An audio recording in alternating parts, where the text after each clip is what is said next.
catastrophe in every corner of the world. Talk now is not just of rising temperatures and sea levels, but of more disease and millions of climate refugees. But efforts to reach a deal at the UN climate conference into its second week in Bali are striking problems.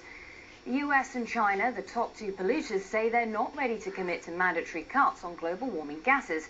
Of course, global warming isn't hitting those countries as hard as others. Unlike Bangladesh, it's just been battered by a cyclone that now ruined its low-lying coast and killed over 3,000 people. The country has a population of 153 million, yet they produce just 0.1%, a tenth of a percent of the world's carbon emissions. The United States, with 300 million people, is responsible for nearly 21% of the world's emissions, so twice the population of Bangladesh, but 200 times the gas emissions.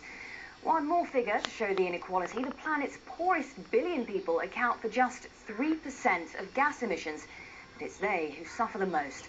A Step Varson found in Bangladesh. Survivors of yet another disaster in Bangladesh. Homes and belongings have been swept away by Cyclone Sidr, and it could happen more often in the future because of global warming. Rising sea levels are already causing more frequent flooding. For community leader Makbul Houlada, it's clear the future of his people is in danger. We can't go anywhere else without help from our government. This is our background. We can only ask God to save us, and the government. Why do we need to go? Bangladesh is one of the lowest lying countries in the world. Most people live on flood-prone banks in the river delta. The country simply doesn't have enough land to relocate millions of people to a safer place. This is nature in its most destructive form, and Bangladesh will have to face much more of this in the future. Eventually, these people will have to move. They will become climate refugees, but they have no means to go anywhere else. Amena Begum and her family have already become climate refugees.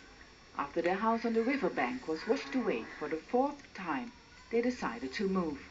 Like many others, they ended up in one of the slums in the big cities. We were very sad that we had to leave our land. We had been living there for generations, but we had no choice. We would be really happy if we could live there again, because now we have nothing. Like most people here, the family has never heard about global warming. We are illiterate. We don't know why this is happening. Maybe people who can read understand this. Our only concern is where we should go if another disaster strikes.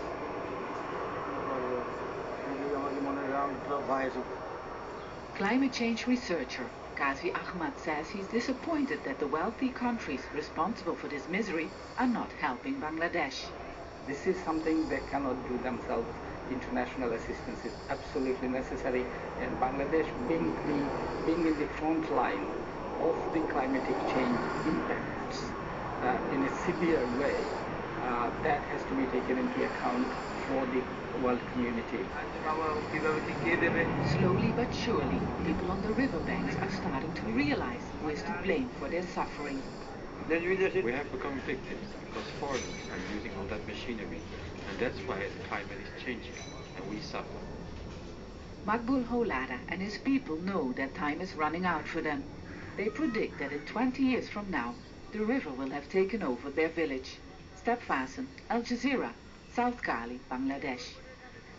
So a worrying picture of the present in Bangladesh. So what does the future hold for those people, and what chance of progress on climate change? Well, Jason Garman specialises in climate change and disasters for Oxfam, and he's at the Climate Change Conference in Nusa Dua in Bali. Thanks for joining us. First of all, what are the chances of seeing any real progress on this issue at that conference? Well, we're cautiously optimistic at this point, but keep in mind that we're not expecting to see any concrete commitments for emissions reduction cuts at this point in this conference. What we're expecting is that countries will agree that by the end of 2009, we'll have a solid agreement that takes developing countries in mind. So what more needs to be done by the international community? I'm sorry, what needs to be done by the international community? Yes, what more needs to be done? A lot. It's very important at this point for developed countries particularly to stop harming and start helping.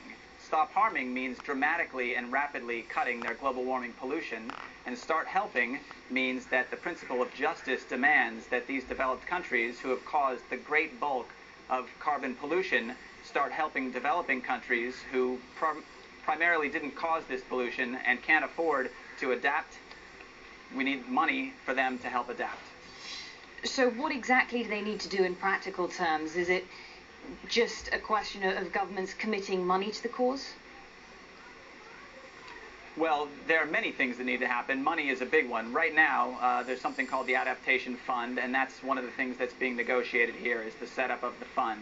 But what isn't really becoming clear is how much money is going to be in the fund. And we're trying to raise awareness that the amount of money that is currently available for developing countries to adapt to climate change impacts is a fraction of what's needed. It's a drop in the bucket. We need massively more money, as well as a great deal of information and technology transfer from developed countries to developing countries so that they can see a low carbon growth.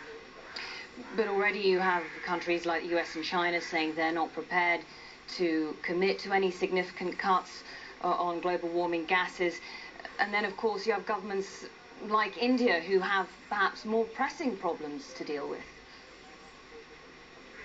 Sure.